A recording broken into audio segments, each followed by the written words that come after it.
रक्षाकायः बन्धनवान् हिंदू तन मन को रक्षाकायः बंधन। दूधगंगा गटाने या वर्षीचा सामाजिक रक्षाबंधन कार्यक्रम इचलकरंजीतील मोठे तळ्यावरील जे छोटेसे व्यावसायिक आहेत त्यांच्याशी संपर्क साधून सामाजिक रक्षाबंधन साजरा केला। तिथे काही 2 गट आहेत। या रक्षाबंधनाच्या निमित्ताने हे एकत्र आले व आमचा रक्षाबंधनाचा कार्यक्रम सुंदर प्रकारे पार पडला।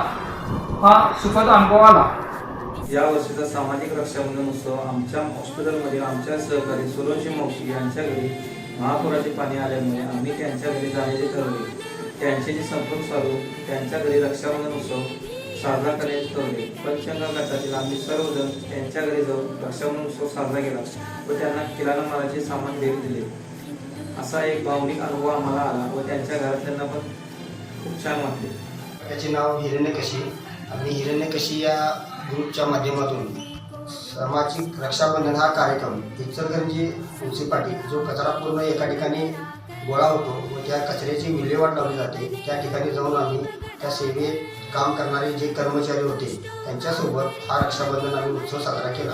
आणि त्याच्या अगोदर आम्ही काही लोकांना भेटून त्याची परवानगी काढून तसं गटाला करून एक दिवस ठरवून आम्ही तिथे पोचलो। तर त्यातून आम्हाला असे लक्षात आले की त्यांच्याकडे जे भाव होते आमच्याबद्दल बोलण्याचे ते आम्हाला ऐकण्यास मिळाले की असे भाव होते की याच्या अगोदर इथे कोणीच आलं नाही आणि तुम्ही आमच्यापर्यंत पोचला, याचा आनंद आम्हाला फार झाला। त्यांनी आमचं कौतुक, गुलाबाचे गुच्छ व आमच्या जे ग्रुपमध्ये लेडीज होते त्यांना रक्षाबंधनची बहीण म्हणून चोळी त्यांनी हातात दिली व आम्हाला आमचे आभार मानले।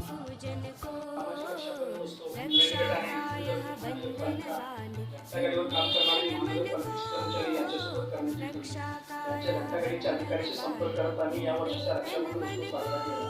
त्याचा एक अनुभव म्हणजे त्यांना असे वाटत होते की आपला कोणीही विचार करत नाही। त्यांना खूप आनंद झाला व आम्हाला एक सुखद अनुभव आला। दरवर्षीप्रमाणे याही वर्षी डॉक्टर हेडगेवार रुग्णालयामार्फत प्राथमिक आरोग्य केंद्र कलावंत गल्ली येथे सार्वजनिक रक्षाबंधन चंद्रभागा गटातर्फे साजरा करण्यात आला। सुरुवातीलाच सार्वजनिक रक्षाबंधन म्हणजे काय याची संकल्पना सांगण्यात आली व तिथे असणाऱ्या सर्व आरोग्यसेवक व सेविकांना राखी बांधण्यात आली। त्यांना या गोष्टीची खूप नवल वाटली कारण आत्तापर्यंत त्यांना राखी बांधण्याचा योग हा कधी आलाच नव्हता। सरकारी नोकरदार असल्याने त्यांना त्यांच्या कामाचे कोणतरी कौतुक करेल किंवा कोणतरी त्यांनी जे देत असलेली सेवा त्याची कोणतरी दखल घेतील असं त्यांना कधीच वाटले नव्हते। पण आमच्या जाण्याने त्यांना खूप प्रेरणा मिळाली। ते म्हटले व इथून पुढे अजून अधिक चांगल्या पद्धतीने आरोग्यसेवा पुरवतील याची त्यांनी आम्हाला खात्री दिली। पुढच्या वर्षीचा रक्षाबंधन हा त्यांच्याच इथे साजरा व्हावा अशी त्यांनी पुढची मन इच्छासुद्धा व्यक्त केलेली आहे।